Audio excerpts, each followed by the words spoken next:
Well, good afternoon, ladies and gentlemen. It's Tony Moore back for the final session on the last day of the virtual Free From Festival. It's been an incredible 3 days, and I'm thrilled to say that our final session is a panel called Meet the Makers. This is the 5th one. And in this session, we are going to be talking with the founders of Chocolateeha, of SORSO, of the Unrefined Bakery, and of Lovegrass. And basically, we're going to be asking them to tell us a little bit about their business, their products, what they've been up to. And then at the end of it, there will be an opportunity to answer some questions. We have a little chat room. If you look at the bottom of your screen, you'll see that there's a chat box link. If you want to ask a question, pop the question in the chat box and I will ask the question on your behalf. Or I will ask some of my own questions. Each company is going to be talking for about 15 minutes. And so this panel is going to take us around about an hour. And we're going to start off the session with Wajeeha Hussain from a company called Chocolateeha. After completing her degree in computer science from Northumbria University, Wajeeha worked for the automotive industry for 8 years, gaining experience in project management and sales and marketing. However, her passion for food and her challenge of eating chocolate every day and keeping slim drove her to quit her job and start up the company Chocolateeha. And that's spelt chocolate with a T-E-E-H-A at the end, which I think is brilliant. As a child, Wajeeha, because of course that takes her name and puts it in the Chocolateeha bit. As a child, Wajeeha wanted to eat chocolate every day, but was not permitted to due to the high risk of diabetes. And as we know, chocolate makes people very happy and is often referred to as comfort food. I can attest to that. It became her mission to change this and to create chocolate that can be enjoyed every day without the calories. Her vision is to encourage as many people as possible to join the dark side. So this is the only way of eating chocolate, to do it every day. We're going to find out more from Wajeeha right now. So over to you, Wajeeha.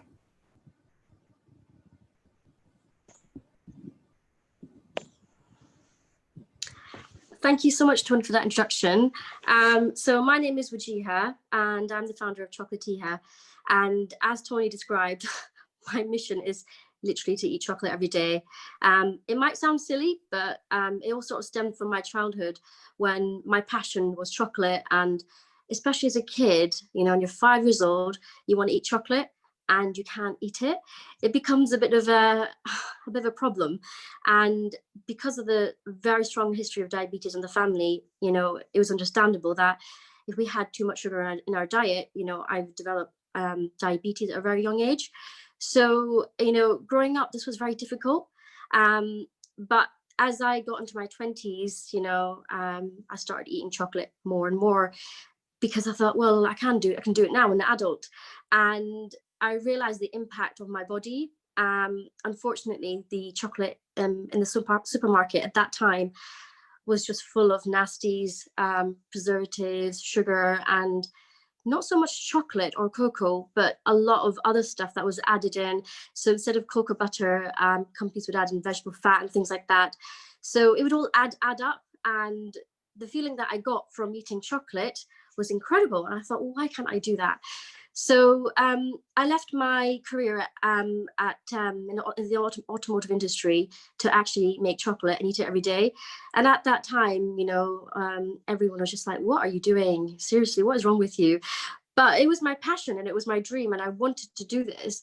And I did a lot of research into it and then actually realized that cocoa is one of the healthiest things. You know, it's full of antioxidants, full of protein, full of so many good things. But we add so much sugar and fat to it and make it something which is pleasantly tastes pleasant, but it's so bad for your body. So I decided, right, I'm going to make my first bar of chocolate that is stripped away from all of these nasties. And I made one in my small kitchen. I used 3 simple ingredients, which was cocoa butter, and a coconut sugar. And I was blown away by the flavor. And especially for someone who was used to eating sort of very sugary chocolates, I was surprised at how delicious the flavor was. And I thought, okay, I'm onto something here. And then I created more and more flavors, researched more into sort of different chocolates and understood the sort of science behind it. even went ahead and did an antioxidant test for my chocolates. So worked out that this bar has a lot of antioxidants in it. So I wanted to do sort of like do all of that, find out the sort of facts. And I created Chocolateeha 3 years ago. Now from there on, I have so many flavors. And initially I just had dark chocolate, but I have ventured into milk and white, and I've gone absolutely crazy with creating the products. But people ask me, so do you eat chocolate every day? Yes, I do. And that makes me very happy.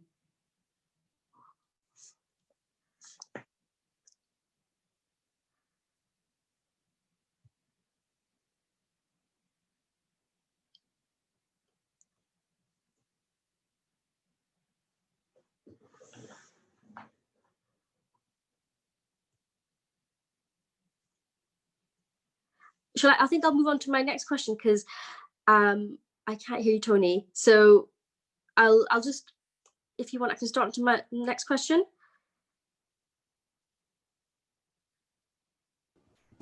There we go. You can hear me now, can't you? Perfect. I'm so sorry. It's this new technology of Zoom. I forgot to unmute myself. First of all, I was saying thank you for a brilliant and very concise introduction there, and telling us a bit of the history of it. I'm fascinated. After your first bar, you've tasted it, you've gone, this is delicious. Kind of, what was the next step into creating Chocolateeha? Because it's all very well being in your kitchen and mixing a few things up in a bowl, but then to kind of launch that as a product for the world must be quite a big jump to start with. Yes, absolutely. I think it was when I decided to share the chocolate with friends and family. And I think that's what pretty much a lot of people do when they're first starting out on a business. And people were shocked that this chocolate bar is made of 3 ingredients and it tastes so good. I always knew that this was going to be the thing that I do. It was always going to be the business that I would do. And I really didn't care. That sounds really bad. I didn't care what everyone thought, but I just thought this is a problem that I've solved for myself. And I was really shocked at what people said. They were just as shocked as me. And that gave me that encouragement and that boost to do more. And there was a lot of people that actually hated dark chocolate. So it gave me a challenge as well. It made me think, right, this bar of chocolate is about 72% of cocoa. Maybe it's a bit too high. I need to make a transition bar, which people can eat who like milk chocolate only, but want to move on to the dark side. So that was the second thing I did. So it was almost like, I gave it to friends and family. I got their comments and their feedback, and then I got more challenges, some more feedback, and then I went back and created more products. And then from there on, I had seven bars of chocolate. And there was someone that liked every bar, which is what made me quite happy, because I thought, I've got something for everyone here. I've got chocolate that people can eat who don't like too much dark chocolate, and they like it. So I thought, well, this is a good business, because this can potentially can change people's perceptions on chocolate. And from there on, I went to more events, more markets, launched the online shop. At first, I didn't have a lot of presence, but as I went to more events and then did a lot more on Instagram, people found out about me. And I've realized that there are so many people that have the same problem as me. They want to eat more chocolate, but not have for it to have a bad impact on their health. And yeah, I always did think, is this something that might not work? But it's chocolate at the end of the day. People always want to eat chocolate. Yeah, I mean, it's definitely a food substance that's never going to go out of style, is it? Absolutely. This is not a fad. Behind you, I can see kind of chocolate box shaped chocolates. So how have you transitioned from bars of chocolate into also being able to make chocolates that have different centers, and how do you create the contents for those? Yes, absolutely. So at first, this was a big challenge for me. A lot of people said, when are you going to make truffles? When are you going to do this? When are you going to do that? And I said, well, I can't, because if I make chocolate truffles, I have to use cream, or I have to use something that's high in fat to make a ganache. And I thought, that's something I don't want to do. And about maybe a year and a half ago, maybe 2 years ago, I was experimenting in the unit, and I mixed chocolate with date nectar. So date nectar is basically dates like mushed up into a syrup. And I ended up making a date ganache. And for me, obviously, it tasted incredible because, yeah, I love dates and love chocolate. I thought, oh, people like this, and everyone loved it. And then I thought, right, let's do this. So I launched the back, as you can see, it's raspberry, cherry, brownie truffle. So inside is it doesn't taste like dates, but we use a date nectar, mix it with chocolate to make a ganache, and then cover it even more chocolate. And it's a slice of heaven. It is so nourish and so delicious, and the fact that it's like small, like sort of bite-sized pieces. You know, you can have one and it's not too much for you, and you can still eat it without feeling like too bad and too sick. And this just grew and grew and grew. And everyone said you should make an advent calendar with these truffles. So this year we've launched our first advent calendar with date truffles, and it is on the Free From marketplace right now as well. So if anyone was interested, they can go and check it out as well. That's brilliant. Yes, we are rushing towards Christmas very quickly, so that's very well planned. And I just thought of a quick you may have already thought of this, of course. I just had a quick marketing idea. Two people meeting for the first time, romantically speaking, potentially, and they have some of your product there being handed over, and you could just put chocolate date. Oh, that's cool. I had to think of that. That is cool. Anyway, that's a Valentine's Day promo. There you go. There you Have go. a chocolate date. Amazing. Thank you so much, Tony. I'll use that.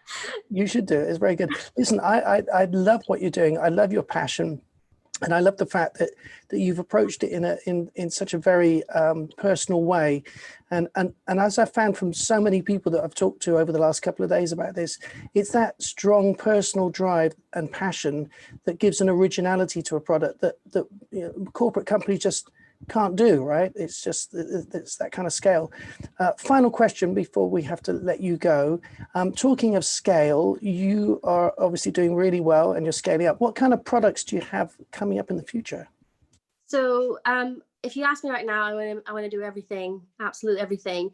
But with every product, it takes time to do the trials and the testing. But some of the things that are coming out actually next week is hot chocolate. We're bringing out our very first hot chocolate. So very excited about that. So other things are chocolate spreads and drinks, chocolate drinks, brownies, cakes, everything chocolatey that you can think of. Because the dream in the future, hopefully maybe 3-4 years time, is opening up a cafe where you can come and have guilt-free chocolate delights. I'm sure you've been nicknamed Wajeeha Wonka already by now, surely. Yeah, it's all sorts of names. Wajeeha Wonka, Wajeeha Chocolate Lady. It's all kinds, but yeah, I'm happy with that. It's brilliant, right? You are making people happy and you're keeping people healthy. Two fantastic things to do in life that's very positive. So well done. Congratulations. I look forward to talking to you again soon. Good luck with everything. And we will see more of Chocolateeha in the future. Thank you so much. Thank you, Wajeeha. Right. Now, our next maker that we are going to meet is Sandra, who's the founder of SORSO, which is SORSO, SORSO. And SORSO's story begins with 3 grumpy kids and their stressed out mum. Mum, isn't dinner ready yet?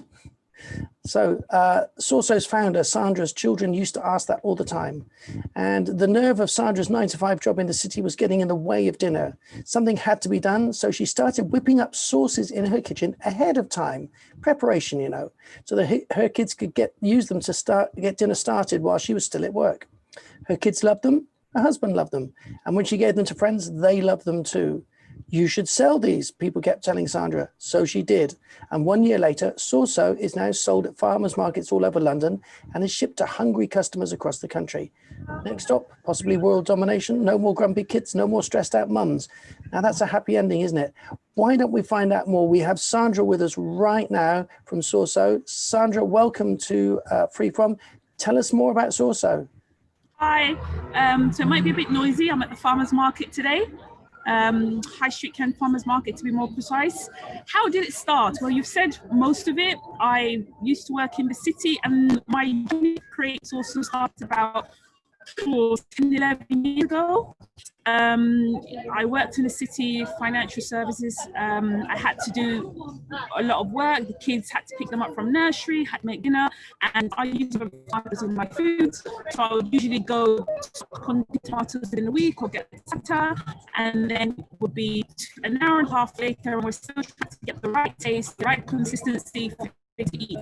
And if anybody that has children know, you have about a 3-year-old and a 4-year-old, trying to keep them happy when they're hungry and they're not throwing tantrums is very difficult. So what I started doing was making my sauces in batches, put it in the freezer, and just use them as when I need to. That was I thought to myself, why had I done this sooner? And then I went to the stores to try to look for anything of that sort, and nothing was available because nobody really does a chilled tomato sauce. Everybody does something that can stay on the shelf. It's got so many preservatives in them. You need the sugars, you need your additives, you need your citric acid, just to keep it on the shelf so much longer. So I thought I should start doing this. And it took me a whole, probably, what we now, 20, really started the farmers market in 2019. It took me all that time to try and focus and say, okay, this is what I want to do. To be honest, the kids and them growing up in school and everything else took a lot of my time. So I didn't really have the time and the focus to deal with it. Although I would drop it up and maybe do a little designing, packaging, and it took me all that time. But in 2018, I went to a show, the food festival, and I got excellent reviews, excellent results. So my husband went there, and I thought, no, I need to bring this to market because the response is so great. And so come 2019, I thought, right, let's get this on. So I started farmers markets in 2019, late 2019. My online shop was there, but it wasn't great, so I wasn't really selling online. And COVID, like most people, with a damper in it, I had to really get online shopping, and the farmers market kind of stopped it. But now things are up, even though there are a bit more restrictions, but the farmers are great because I'm a relatively new product, and the concept of what I'm doing is very new. It's trying to get people to understand what you've got to do. So I've got, when I come to the farmers markets, if you can see, I have to cover them up because I don't want anybody, because of COVID, and then you can probably see it's a sauce very thick in its rights. And then you could use it for everything: pizza, pasta, lasagna, tomato soup, anything you would use a passata or a tin for, you could use it the same. It comes in these packagings, which we're trying to do a bit of redesign so it can be much more commercially available. For now, it works great for farmers markets, but I need to try different avenues to try to get them to the masses. What else can I say? Yeah, that's it in a nutshell. It's got nothing in it, 100% plant-based ingredients. I shelf life tested it for 16 days. So on the back of the pack, I can tell you it was last up to 14 days, and you can freeze them for up to 3 months. So most of my sales comes from online, or I can sell. I usually go around to farmers markets because it's a new concept, and I like, before COVID, you could taste it and then you can say, oh yeah, it's great, what I can do. Early this year for the Nourish Awards, I did not win, but I was a finalist, and for me that was great because I only started recently, and for them to take my product and taste it and feel like, okay, this is great, there is something there. So I was really, really happy of being a finalist there. When I saw the list, you had the likes of Mindful Chef and Marks and Spencer's as the finalists. Little medium man business, so we're just trying to get out there. So yeah, going forward, we hope to expand new flavors. We've got quite a few new flavors in the mix that I'm trying to bring out, and also working on new ideas and concepts. Yeah, that's it in a nutshell. Thank you, Sandra. That was amazing. And I think you've been very clever with the packaging so far, because it looks like packaging that's very easy to post and go through people's letterboxes. If you'd have put it in big cartons or something, it would have been far more difficult, and people would have had to answer the door and be at home. If you were to describe the sauces in just 3 words, how would you describe your sauces? So I would say it's fresh, it's versatile, and it's healthy. It's freshly prepared. Every batch I make, and I sell out, is freshly prepared. I make it a day before. It's versatile because you can use it for literally anything. Anything you would use tomatoes or a passata for, you can use it for that, and it cuts out half the time it takes you to use anything else. And it is healthy because it's got no preservatives, no numbers. I don't overcook it because, you know, with tomatoes, if you overcook it, you lose all the nutrients. But what I do is I cook within a particular time frame so you can get a lot of the health benefits from tomatoes. And tomatoes has a lot of health benefits, but I won't bore you with that right now. So tell me, do you have customers coming up with ideas for recipes for you? Yes, I do. I had, I have a bruschetta recipe, and that was from, I went to Marylebone Farmers Market once, and a customer bought my lemon and thyme flavor, and then she then sent me an email, said, oh, this is great, you should use it to make bruschetta. And then I started doing that. So you do get people coming up with different ideas of what you could use it for. I'm also at Rice Farmers Market, Rice Duck Pond Market, and a customer said, oh, this is great in things like a vegetarian curry, because they use the chili flavor to make it. And I thought, okay, I created another recipe for that, and then I put it out there. So I do get ideas from customers on what I could use it to make. My extra hot chili flavor, so before I only had lemon and thyme original and chili, and then I had a customer at Marylebone's Farmers Market who had my chili and said it wasn't hot enough. So what I started doing was I said, okay, I'll prepare a special one for you and I'll make it extra hot. So we tried 3 times to get the right amount of heat for the customer to buy it, and ever since then they come and they buy the extra hot chili flavor because they liked it. And I've had other people try it, and for them it's fine, but I always put a warning. To me, the chili is like being a graduate. So you have to graduate, get your BSc, and once you pass your BSc and you can survive the chili, then you move on to your MBA and have the extra hot chili. I would never advise anybody to straight go to extra hot chili because it is pretty hot. So degree before you do your MBA. It's the way it works. So the BSc is like for British strong chili. Yep, we can say that. And I'm trying to think of something for an MBA now. Just watch out. Yes, definitely. I love a good hot chili sauce. In fact, I get some chili salsa that's imported from America that's like extra hot. Uses the Carolina ghost pepper because that's super hot. But but it took me a while to get there, so I can understand what you're talking about there. For new flavors of the sauce, have you got some things up your sleeve? A couple up my sleeve, but it's a process. So it's not something I can just make and put it out there. What I like to do is make it, send it off for shelf life testing just to make sure the new flavors work in line with the old flavors I've got. So I'm hoping to release some probably early next year, later this year. I am working on a much healthier, I can say it, double concentrated paste, which comes in the flavors. So you don't have that right now in the market today. Most pastes, they have, as I said, nasties in them, but I'm making mine which is free from, and because all the ingredients are free from, it has to be chilled, but it can last. But I'm doing them in flavors, so not just being plain. Sounds brilliant. And it sounds like you have to be building your team now, because you've already mentioned, I think, 3 or 4 farmers markets there, and they are very often on the same days, aren't they? So do you have your team at other farmers markets with the product whilst you're in one place?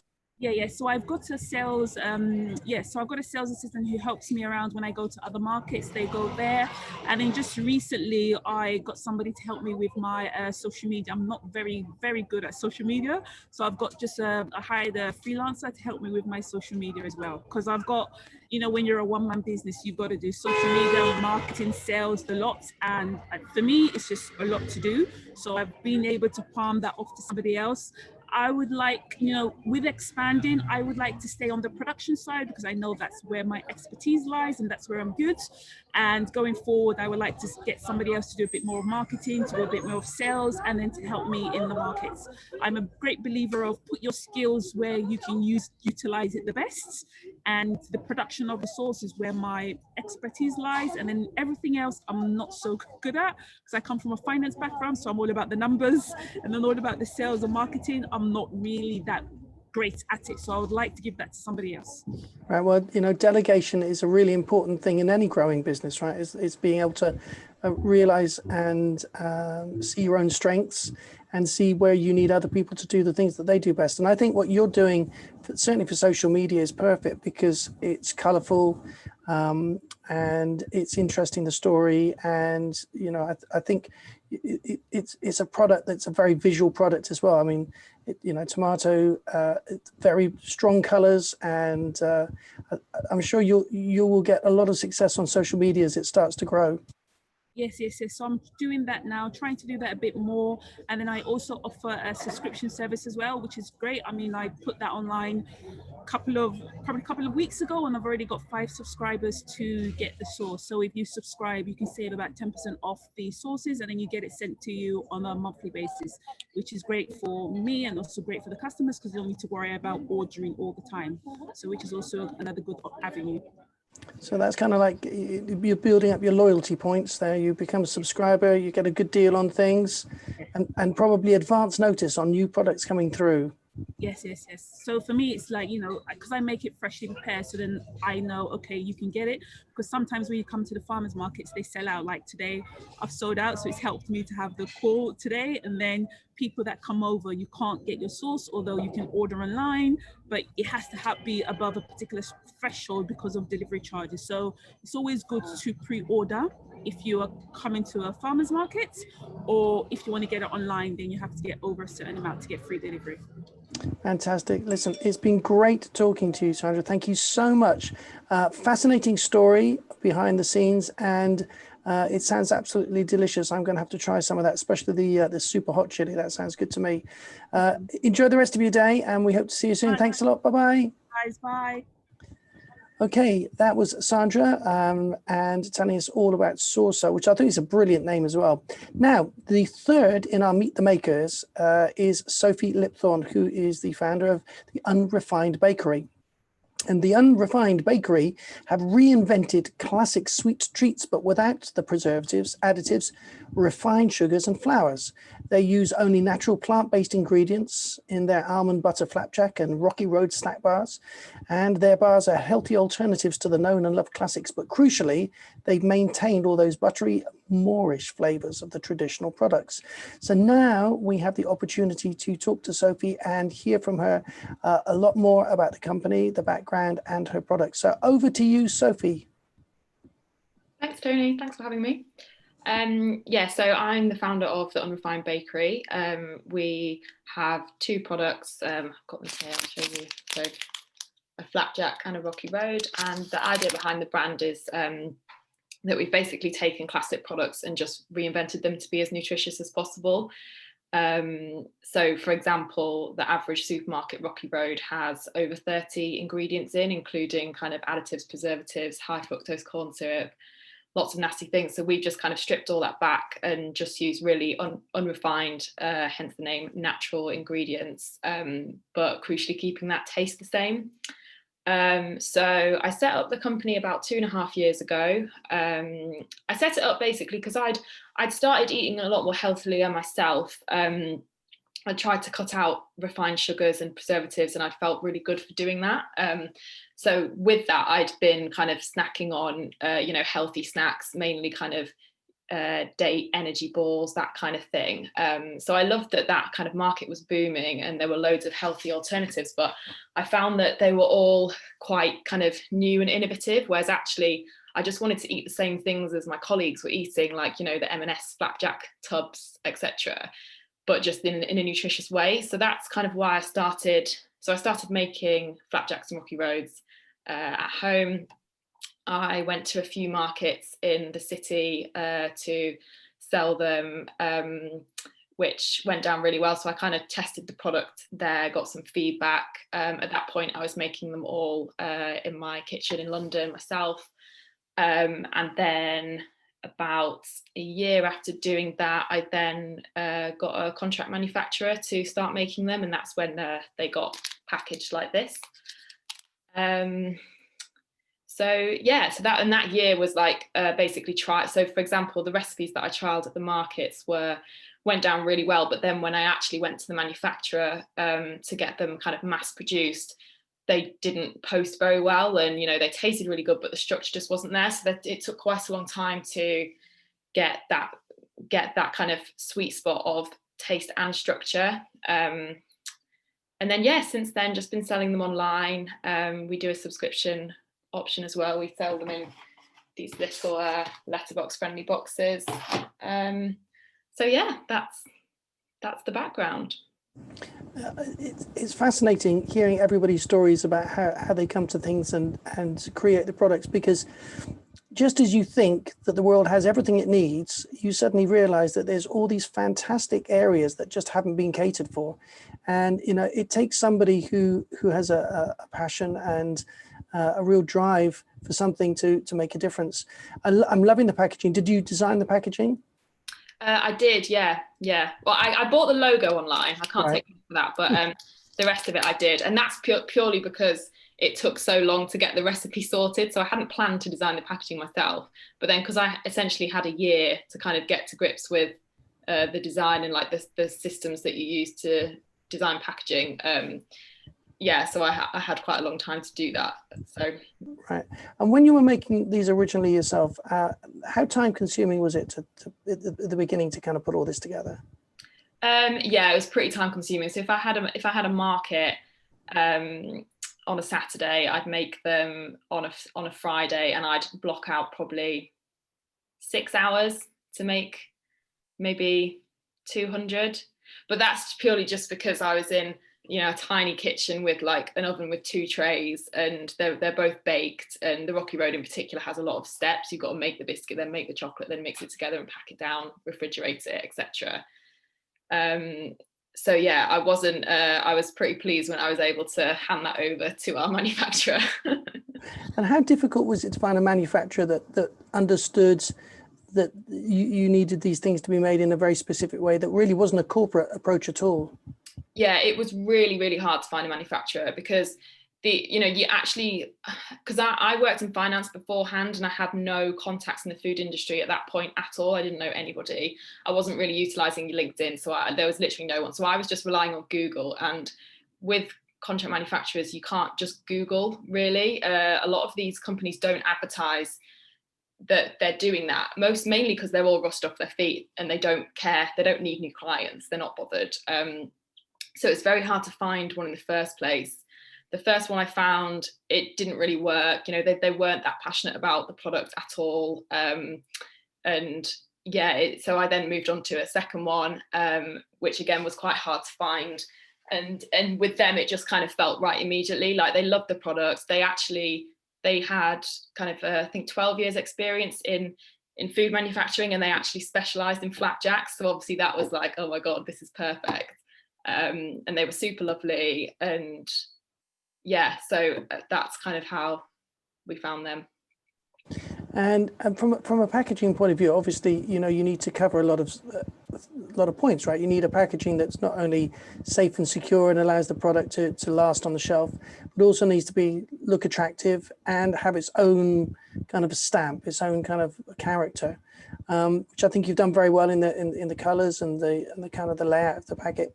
And I love the subscription idea, the stuff through the letterbox, as I was saying a bit earlier with Sandra and her sauces, because she's done it in that kind of packaging, you can easily put that through a letterbox. And that takes a lot of thought, really, isn't it? That you want to make sure that your packaging is as practical as possible. So at the moment you're working with a larger company, so from a technical point of view, it's probably easier to scale up. But the challenge now for you, of course, is creating the new tastes and creating the new products. What have you got you're working on at the moment? Is there anything you can tell us about? So I can't say specifics, but I will say you could probably make some pretty informed guesses, given that you know, I'm reinventing traditional tray bakes. So take from that what you will. But I had hoped to have 2 new products now, really. But yeah, it's going to be probably January before they're out. It's just, you know, everything takes longer than you think, and obviously COVID has slowed me down quite a little bit on that side. So yeah, probably January for new products, I'd say. Right.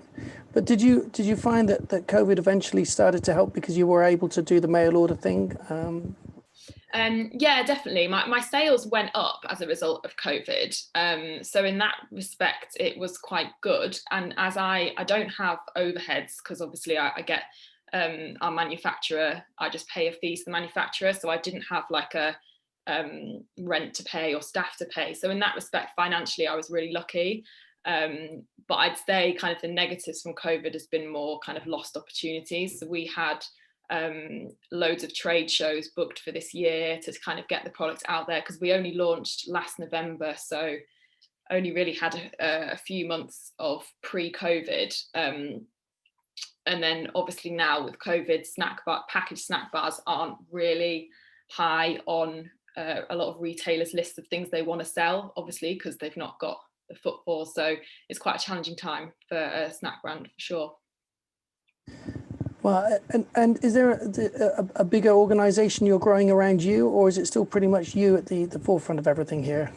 It's technically just me. I have two kind of advisors who help me on a contract basis. So someone who helps with my social media, like Facebook advertising, and then a mentor who has kind of extensive experience in the food industry, because I had absolutely none, and there's loads of things where I just have no idea what I'm doing. So she's really helpful with that. So yeah, kind of just me with two kind of people on the side. Did you ever have any thoughts of approaching Dragon's Den? No. I'd love to, but I know a couple of people who have done it, and my understanding is that you're filmed for kind of 6 hours, and then obviously it's a 15-minute slot, and I've just heard kind of stories of answers to questions that being edited a little bit, so like your answer to one question would be edited to be the answer to a different question, and I just thought, no, I don't want to be involved in that. But there's no denying the brand awareness will be amazing, so maybe next year. So if you had any advice to give somebody who had an idea and wanted to start up a business like you've done, what would you advise them?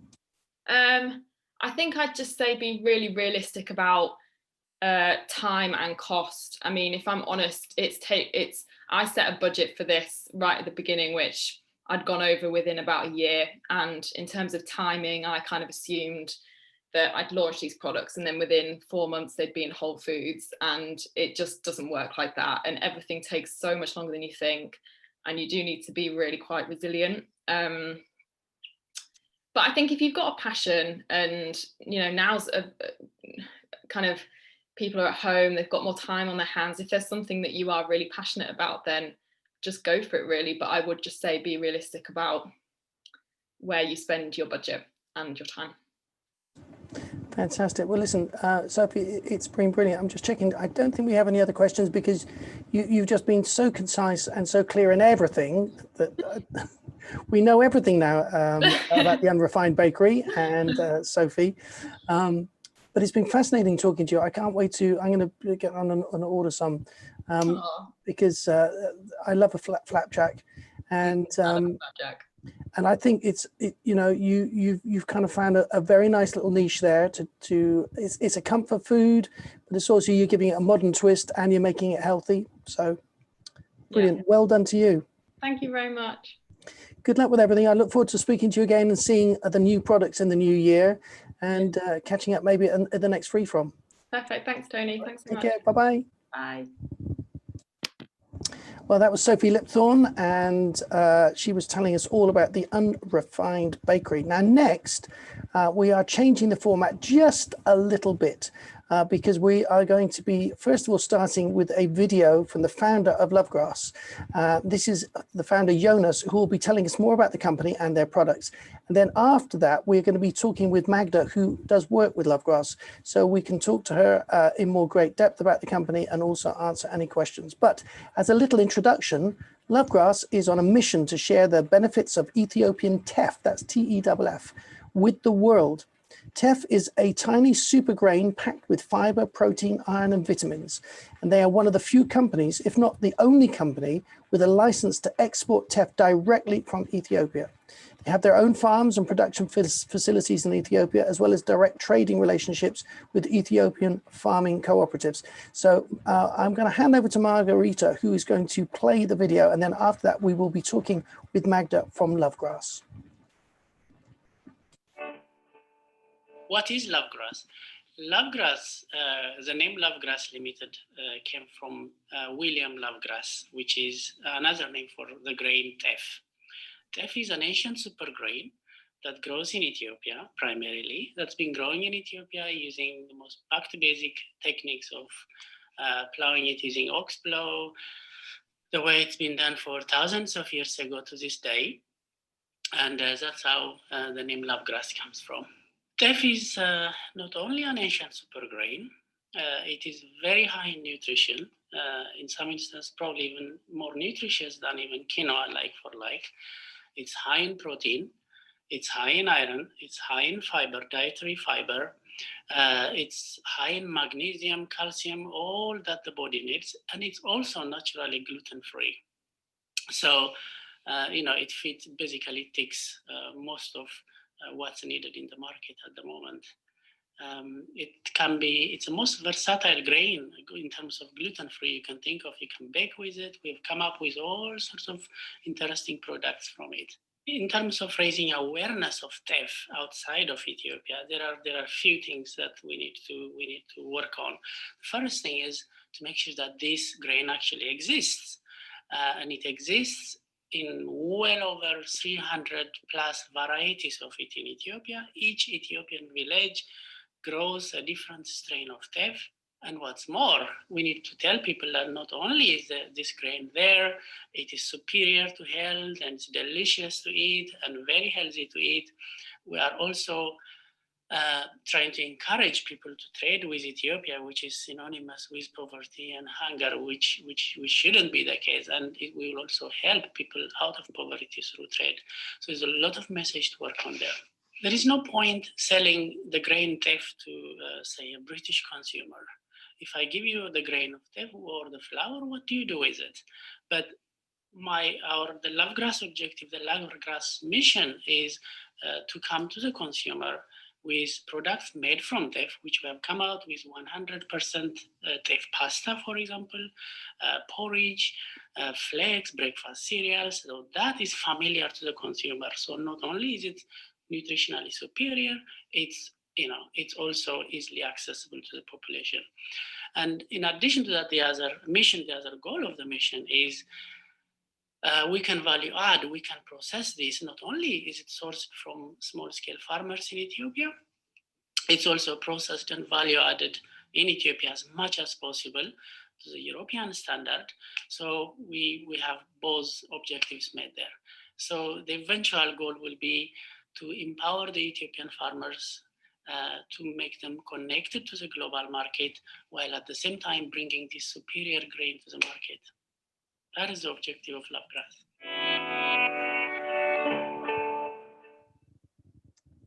Wow, fantastic stuff. That was Jonas, and we're now going to be joined by Magda, who works with Jonas from Lovegrass, so we can talk more about that, but absolutely fascinating stuff. So, Magda, are you there? Yes, I am. Can you Hello, hear Magda. Oh, there we go. I can see you. Hello. Oh, So that was a fascinating introduction from Jonas. Tell us a little bit more about where we are with teff in the UK at the moment, and the kind of products that are coming through, and what the initial plans are right at the moment. right. So first of all, I'm sorry that Jonas can't be here.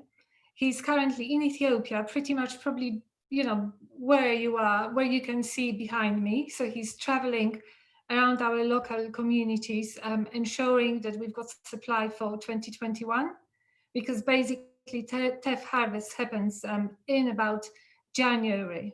So this is the time when they sow it and they prepare it for the next harvest. So in terms of where Lovegrass is, we're on a mission.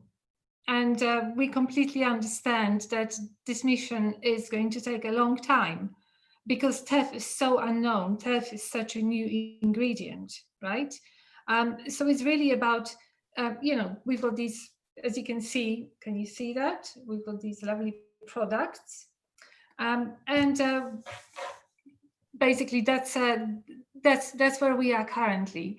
In terms of being stocked in shops, you can find our teff in Planet Organic, in Whole Foods, in Selfridges, and in Ocado, and in various other smaller retailers.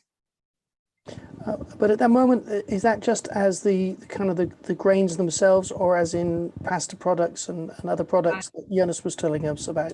Right. So yes, so we've got obviously the grains, we've got the flours, we have 100% teff pasta, we have crispy teff flakes made of just 3 ingredients, teff, linseed, and coconut sugar, coconut nectar. We also have pancake mix, teff pancake mix, just to make it easy for people to access the benefits of teff.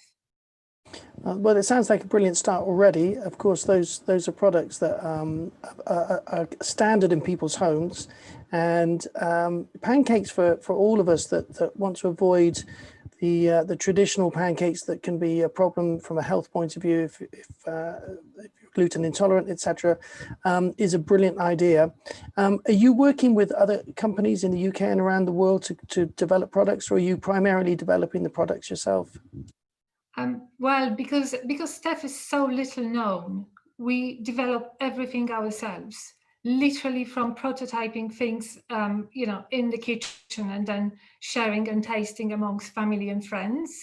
We then, had to, it's been a journey to find contract manufacturers who, for example, would want to work with teff to produce pasta, just because they've never done it before and no one has done this before. And no one has even heard about teff. So that's been a big, challenge for us. But Jonas is a very persevering individual, and he just presses on because he's on a live mission, as he said, to just, open up the market to the Ethiopian farmers. Well, I think, this is accomplishing a number of amazing things, of course.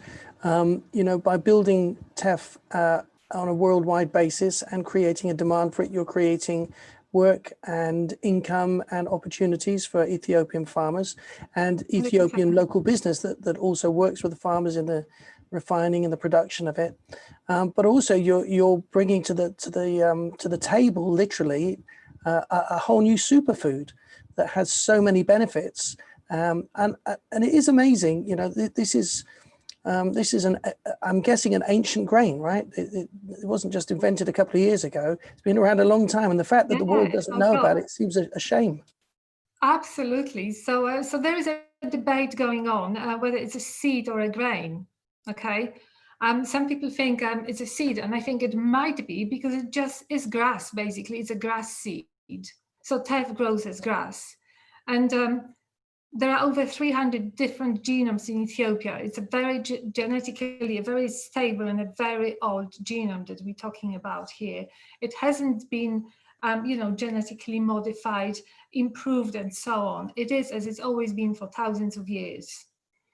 So that's the greatest benefit of it. And on top of it, it's obviously gluten-free, and it's got all the other benefits that Jonas talked about.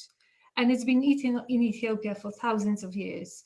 They value it, they know it, and they actually understand how to work with it. Yes, it's I mean, to my ears, who's never heard about it, it sounds like a magical property, or has magical properties, should I say? It's a magical foodstuff. But the idea of introducing it to the world, my feeling is that this will kind of catch a fire, because Jonas did mention about quinoa in there, and there was a time, if I can use a really bad pun, when nobody knew about quinoa. I didn't know about quinoa. And now that's become quite an established part of people's diets and a part of people's salads and understanding. And I think teff sounds like it can have an even greater impact because it has far wider applications in the food world. What kind of products are you working from or working towards after these initial launches? Right. Okay. So good question. So we've got a few things. We've got a few things on our roadmap. Again, not to kind of reveal too much. We think that perhaps something alongside the line of snacks could be really, really interesting. So something that's very accessible and really easy, quick to eat. But yeah, but teff is super versatile because it's so neutral in taste. And because it's so easy to work with as a gluten-free grain or seed, kind of the opportunities are endless. It's just about the time and the money. And the energy. Of course. And is it possible to make an oil from it?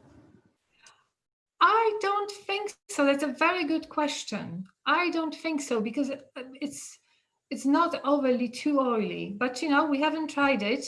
That's a good tip. We'll try it. Well, just a thought. I mean, because if it seems to embody the qualities of both seed and grain, such that there is a debate about which family it might either be in.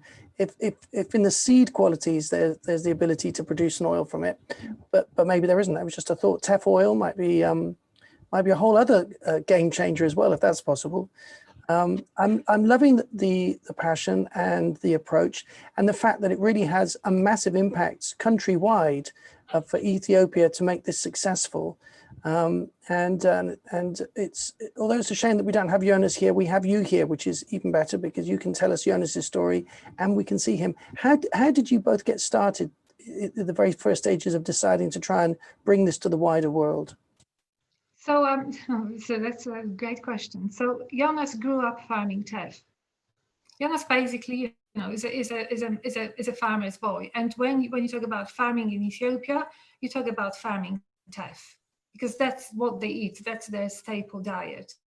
Jonas then, moved countries, and he ended up in the UK. And at one point, he was working in Canary Wharf, financial services again, banking. And on his lunch break, he stumbled across a teff grown in the US, which was sold on UK shelves. And that really unhinged him completely. And that really brought him back to his original passion, to the fact that, if we don't do anything about teff is going to become an international commodity, and it's not going to be known as originally Ethiopian.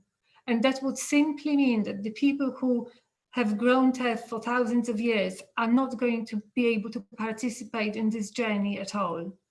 So that really spurred him on. That meant that, he's basically left his job, and he just threw all his energy into ensuring that teff in one way or another is associated with Ethiopia. So as a company, we only trade with Ethiopian teff.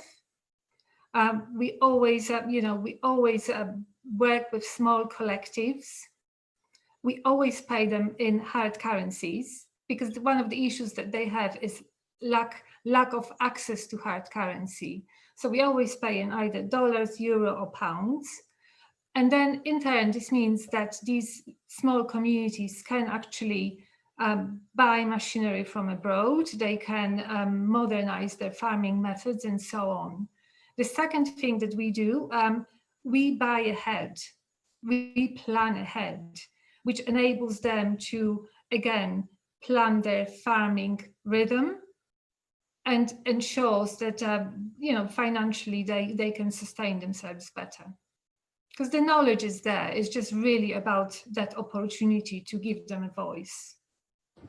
Well, I'm very impressed. I think that's incredible. He's taken on a big challenge. You could call it teff love. Absolutely. When the going gets teff. Absolutely. Lovegrass. All kinds of puns we can play on that, but I'm loving it. I applaud and salute Jonas for his drive and putting everything aside that he was doing before to really take this on board. And I'm sure we're going to see a lot more of teff coming through and growing the awareness of Ethiopia. I mean, this is, I think, also something very important to the wider world, is to introduce people to the idea of Ethiopia producing teff and being such a major contributor to such a healthy and sustainable additive to all our diets around the world. So I think congratulations. Thank you. Thanks very much. You've summed it up brilliantly. Okay, we're going to leave it there. Do you have any last words you'd like to say, Magda, before we finish? All I would like to say is I would love to encourage people to buy Ethiopian. Basically trade, not aid. Just allow these people to have a voice. And you do it through just honest and continuous trading with Ethiopia. Sounds like a fantastic thing to say and to do and to take a part of. So I look forward to seeing the development of that and trying my first teff foods. I look forward to it. Magda, thank you very much indeed. Thank you. Right, so that brings us to the end of our Meet the Makers session number 5, which is also the last session of the freestyle event, the virtual free from event, where I've been freestyling in it, of course. My name's Tony Moore, and I want to say a few thank yous before we say goodbye to everybody. First of all, thank you to everyone for joining us this weekend. It was the very first virtual Free From Festival event and the marketplace launch. So a big thank you to all of the wonderful speakers and presenters that were part of the last 3 days.